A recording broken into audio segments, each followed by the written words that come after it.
Kath Walker is widely known as a courageous fighter for Aboriginal rights. She became a poet to give a voice to the Aboriginal movement in the early 60s. Kath is settled at Moongalba on North Stradbroke Island, the traditional home of her people, the Nunukul tribe. She has written 5 collections of poetry and prose, and the power of her work has been acknowledged worldwide.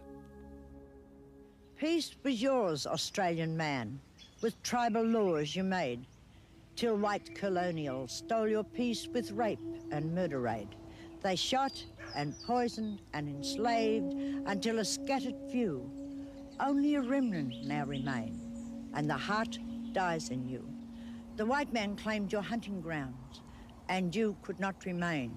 They made you work as menial for greedy private gain.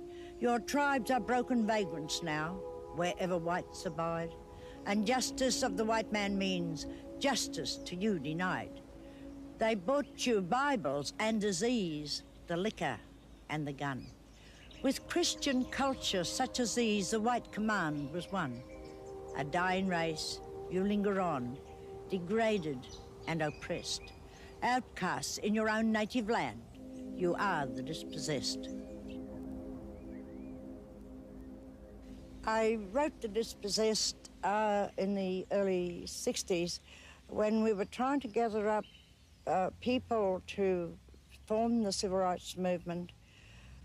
And what inspired me to write The Dispossessed was there were those in the political world who were extreme left-wingers, and there was extreme right-wingers. The Aboriginals were right in the middle, and they were all trying to get possession of the Aboriginal people. And this has been going on for the last 200 years. You know, they talk about the Aboriginals as our blacks. So I stood up and said, why don't you just stop and ask the Aborigines what they want? And of course, everything broke loose. And I went out very disillusioned and very bitter and very angry. And I went home that night and I put down in draft form a poem which finally became The Dispossessed. The condition for Aboriginals during that period of time was very bad. We have the highest rate of infant mortality in the world. We still have it. 17 of our children dies against 1 in the white world in this lucky country called Australia.